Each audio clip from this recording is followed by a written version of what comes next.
Alright, so I've been kind of wanting to make this video for the past couple of weeks now. It's just been rattling around in my head, and it's kind of a challenge to other preppers, other people with similar mindsets. Um, Specifically, I would like to know, country prepper, um, what your thoughts are, prepper princess especially, because we have very different styles of prepping, and I know how I would react and what I would do, but I would like to know how you guys would do it. So here it is. It's a challenge. I like working in hypotheticals. So here's my hypothetical situation. It is Christmas Eve after the elections in November. You're sitting around doing whatever holiday things that you do. Christmas, Hanukkah, winter festival, and breaking on the news. Somehow,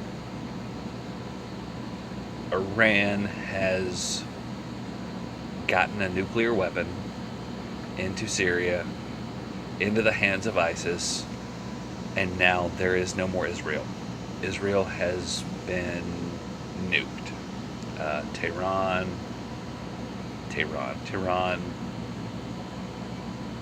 they disavowed, knowledge of this happening, blah, blah, blah. But as it stands, Jerusalem, Tel Aviv, gone. So with that, the United States reacts, and we immediately go into war. All right? At the same time this is happening, some Syrian sympathizers, not going to name names, other big countries have released an EMP burst on the West Coast. There is no electricity for most of the East Coast now, or West Coast.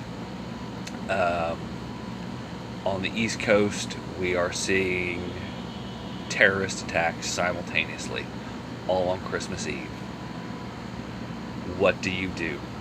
What is your reaction? With the preps you have right now, all hell has just broken loose. The first 24 hours, what do you do?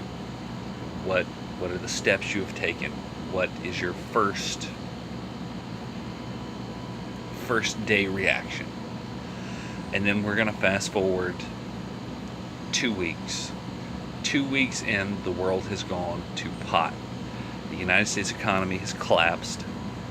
The United States dollar is worth nothing. Nothing.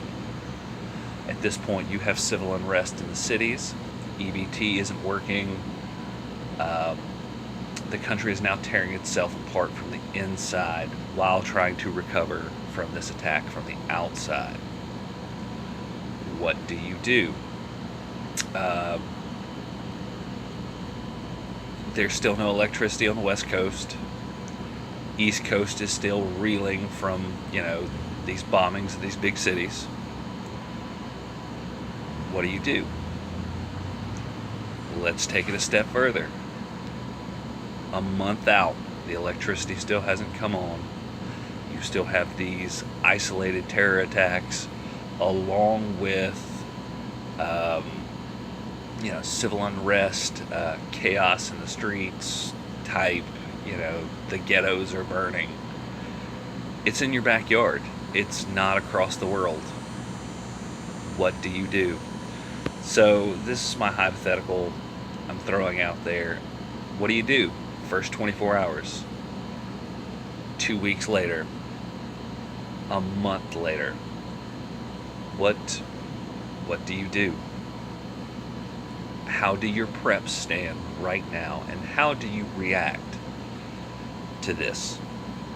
All right, so that's it. Like I said, I'm specifically calling out Jeremiah, Country Prepper, and I'm calling out Prepper Princess just because hers more than anything. I'm interested to see how she would react to something like this, because she's an urban homesteader, and that girl has her preps on point. I need to learn from her a lot. So, and my question for her specifically, now that I think before I go, is, at what point do you bug out? At what point is it not safe to stay in your home? So I'm looking forward to this, guys. Post it up. Let's see what you got. All right, nothing specific. I don't want to know how many rolls of toilet paper you have in your closet, but just curious as to what your plan in a hypothetical situation where we just get hit at once. So yeah, looking forward to it, guys. Thanks.